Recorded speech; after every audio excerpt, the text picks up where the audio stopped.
उधर अगर बात करें समाजवादी पार्टी के अध्यक्ष, वो क्या कुछ कहते हुए नजर आए। उन्होंने क्या तमाम बातों को उठाया कि ये सरकार पेपर लीक का रिकॉर्ड बनाएगी, और कुछ करे ना करे ये सरकार, लेकिन पेपर लीक का रिकॉर्ड ये बनाएगी पक्का। ये मंत्री रहे तो बच्चों को न्याय नहीं मिलेगा, ये सवाल उठाते हुए सीधे तौर पर शिक्षा मंत्री पर। एनटीए संस्था की क्या क्रेडिबिलिटी थी, ये सवाल पूछा गया शिक्षा मंत्री से वहां। और ज्यादा नंबर वाले बच्चों की सूची आए, उन्होंने ये कहा कि सेंटर वाइज छात्रों की सूची जारी होनी चाहिए। कई सेंटर्स पर 2000 से ज्यादा लोग पास हुए हैं, जो ज्यादा छात्र हैं 2000 से वो पास हुए हैं। कई प्रदेशों में 650 से ज्यादा उनके नंबर रहे हैं। तो ये कहते हुए नजर आए, ये वो तमाम बड़ी बातें हैं जो अखिलेश यादव यहां उठाते हुए नजर आए। इसके अलावा अखिलेश यादव ने और क्या कुछ कहा, आइए आपको सुनवाते हैं। महोदय, ये सरकार किसी और का रिकॉर्ड बनाए ना बनाए, लेकिन पेपर लीक का रिकॉर्ड जरूर ये सरकार बनाएगी। अध्यक्ष महोदय, मुझे बैकग्राउंड में नहीं जाना है कि कब कैसे किस संस्था को बनाया गया है। पूरे देश के छात्र इस पे आंदोलित थे। लगातार अखबार और सीबीआई की जांच के बाद चीज़ें सामने आ रही हैं, लोग पकड़े जा रहे हैं, जेल भेजे जा रहे हैं। मैं अध्यक्ष महोदय आपके माध्यम से पूछना चाहता हूं मंत्री जी से, क्या सेंटर वाइज जिन बच्चों को सबसे ज़्यादा नंबर मिले हैं, क्या उसकी सूची जारी करेंगे? 30,000 सीटें जहां हैं, कई सेंटर अध्यक्ष महोदय ऐसे हैं जहां 2,000-2,500 बच्चे पास हो गए हैं। सरकारी सीटें 30,000 हैं, कई सेंटर में 2000 से ज़्यादा पास हो गए।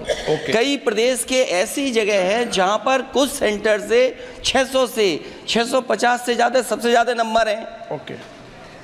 और अगर वो संस्था इतनी क्रेडिबल थी तो अध्यक्ष महोदय जिन सेंटर्स पे ये परीक्षा हुई उन सेंटर्स का इंफ्रास्ट्रक्चर क्या था? क्या मंत्री जी ने जानकारी की थी इस बात की? तो सुना आपने अखिलेश यादव ने क्या कहा। लेकिन सुप्रीम कोर्ट से नीट से ही जुड़ी इस वक्त एक बड़ी खबर आ रही है। क्या कुछ टिप्पणियां कोर्ट द्वारा की गई है। हालांकि जो खबर इस वक्त मिल रही है वो ये कि सुप्रीम कोर्ट में कल भी नीट मामले पर सुनवाई जारी रहेगी। सवाल नंबर 19 को लेकर सुप्रीम कोर्ट का आदेश है, आईआईटी दिल्ली पैनल गठित करे। सवाल 19 के लिए एक्सपर्ट की टीम बने। क्या है ये सवाल 19, ये समझने की कोशिश हम करेंगे। हमारी सहयोगी सुजाता हमारे साथ जुड़ेंगी। लेकिन आईआईटी 3 सदस्यीय जो कमेटी है वो बनाए, ये सुप्रीम कोर्ट ने जो निर्देश दिए हैं वो हम आपको बता रहे हैं। और एक्सपर्ट टीम सही जवाब दाखिल करे, आज ही कमेटी बनाने का आदेश जारी किया गया है। और एनटीए ने 2 ऑप्शन सही बताए थे। थोड़ा समझने की कोशिश करते हैं इन टिप्पणियों को किस तरह से लिया जाए। सुजाता इस वक्त हमारी सहयोगी हमारे साथ जुड़ चुके हैं। सुजाता, क्या जानकारी मिल पा रही है? और ये सवाल नंबर 19 के बारे में हम चाहेंगे कि थोड़ा सा हमारे दर्शकों को आप विस्तार से बताएं।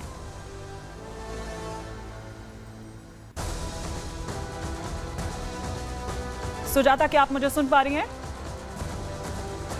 मुझे नहीं लगता कि सुजाता तक आवाज इस वक्त पहुंच रही है। लेकिन देखिए, ये माना जा रहा था कि आज इस पर कोई फैसला सुप्रीम कोर्ट सुना सकता है और ये फैसला जाहिर तौर पर ऐतिहासिक फैसला होगा। लेकिन क्योंकि ये मामला गंभीर है, बच्चों के भविष्य से जुड़ा हुआ ये पूरा मामला है, तो इसलिए इसमें कोर्ट भी कोई ऐसी जल्दबाजी नहीं करना चाह रहा है। कल भी इस मामले पर सुनवाई जारी रहेगी। कुछ आदेश, कुछ टिप्पणियां या कुछ ऐसे निर्देश जो कोर्ट द्वारा दिए गए हैं वो हम आपको सिलसिलेवार तरीके से यहां पर बता रहे थे। लेकिन आइए अब इस मुद्दे पर हम यहां पर आपको दिखाते हैं कि किस तरह से नीट पर यह सुप्रीम सुनवाई होती है और कोर्ट द्वारा क्या कुछ कहा जाता है। इस पर सुप्रीम सुनवाई जारी है, यानी कि अब माना जा रहा था कि आज पहले फैसला आ जाएगा। अब आज ऐसा कोई फैसला नहीं दिया है। कल भी अभी इस मामले पर फैसला सुनवाई जो है वो जारी रहेगी। देश को नीट पर सुप्रीम कोर्ट के फैसले का इंतजार है। नीट पर सुप्रीम कोर्ट में 40 ऐसी याचिकाएं हैं जिन पर सुनवाई चल रही है। दोबारा परीक्षा कराई जाए, ये जो याचिका करता है उनका कहना था। तो आज जो ये सुनवाई हो रही थी, ऐसी ही री एग्जाम समेत जो 40 ऐसी याचिकाएं हैं उन पर यह सुनवाई हो रही थी। एनटीए ने पेपर लीक की बात को माना है और वहीं एनटीए ने ऑल इंडिया रैंक जारी नहीं की है। ये याचिकाकर्ताओं के जो वकील है, याचिकाकर्ता जो हैं, वो दरअसल कहते हुए नजर आए बैंक जाने से पहले पेपर लीक हो गया। मतलब ये नहीं कि वहां पर बाद में हुआ, बल्कि पहले ही ये पेपर जो है वो लीक हो गया। ये याचिकाकर्ताओं ने अपनी याचिका में कहा। तो ये जो सुप्रीम सुनवाई आज चल रही है, जिन मुद्दों पर चल रही है, जो 40 ऐसी याचिकाएं हैं उस पर ये चल रही है। लेकिन याचिकाकर्ताओं के जो वकील हैं वो क्या कुछ कह रहे हैं, ये आपको सुनवाते हैं। फाइनल आर्गुमेंट्स के लिए ऑनरेबल सुप्रीम कोर्ट ने आज बोला था, लेकिन इस बीच में डाटा रिलीज करा गया है रिजल्ट का। डाटा जो है, उस डाटा को रिलीज करने में भी एनटीए ने कुछ चालाकी दिखाई है और रोल नंबर्स भी हटा दिए गए हैं और साथ साथ रोल नंबर के साथ जो डमी नंबर दिया है उसको भी जंबल कर दिया है। तो हम ये तो देख सकते हैं कि एक सेंटर में कितने बच्चे हैं, पर हम क्लासरूम वाइज नहीं देख सकते, क्योंकि ऐसा भी हो सकता है कि एक सेंटर में कुछ क्लासरूम कॉम्प्रोमाइज्ड हो और कुछ जगह फेयरली एग्जाम हुआ हो। सुप्रीम कोर्ट का क्या निर्देश था इस मामले में? सुप्रीम कोर्ट ने कहा था कि सारा डाटा रिलीज करें, बच्चों के आइडेंटिटी डिस्क्लोज ना हो। तो बच्चों के आइडेंटिटी के लिए नाम छुपाया जा सकता था, रोल नंबर छुपाने की कोई जरूरत नहीं थी। और अगर आपने रोल नंबर छुपाया है तो रोल नंबर को उसी सीक्वेंस में देना चाहिए था, डमी नंबर को, जो रोल नंबर के हिसाब से है। तो सबसे पहले ये है। दूसरा, इस डाटा को एनालाइज करने से पता चला कि टॉप 100 सेंटर्स में से 46 सेंटर सीकर के हैं। तो जो एनटीए का स्टैंड था कि सारे टॉपर्स या सब जो पूरा अक्रॉस द कंट्री और ऑल ओवर स्टेट्स में डिवाइडेड है, वो ये प्रूव हो जाता है कि टॉप 100 सेंटर में से 71 सेंटर राजस्थान की 3 सिटी से आते हैं, जिसमें से टॉप 100 में 46, टॉप 50 में देखेंगे तो 31 सेंटर और 16 सेंटर जयपुर से और 8 सेंटर कोटा से है। अब आपको लगता है कि राजस्थान पर फोकस अब चला गया है? बिल्कुल, राजस्थान पर ये देख, क्योंकि कहीं ना कहीं से इसमें 20-25 हजार बच्चे की एंट्री हुई है। अब वो कैसे, तो ये डाटा देखने के बाद से ये क्लैरिटी आ जाता है। और उसमें जो एक कोचिंग सेंटर के जो है वो बहुत बड़ी तादाद में, सीकर का एक कोचिंग सेंटर है जिसके एक बहुत बड़ी तादाद में बच्चे जो हैं वो गुरु कृपा। तो सुना आपने कि क्या कुछ कह रहे थे याचिकाकर्ताओं के वकील, और हमारी सहयोगी सुजाता इस वक्त हमारे साथ जुड़ चुके हैं। सुजाता, जो टिप्पणियां आज कोर्ट द्वारा की गई है, पहले तो देखिए इतना आसान नहीं है मामला, यही कारण है कि आज जो माना जा रहा था फैसला आ जाएगा, अभी कल भी सुनवाई जारी रहेगी। लेकिन ये सवाल 19 के लिए जो एक्सपर्ट टीम बनाई गई है, थोड़ा इसको विस्तार से आप समझाएं।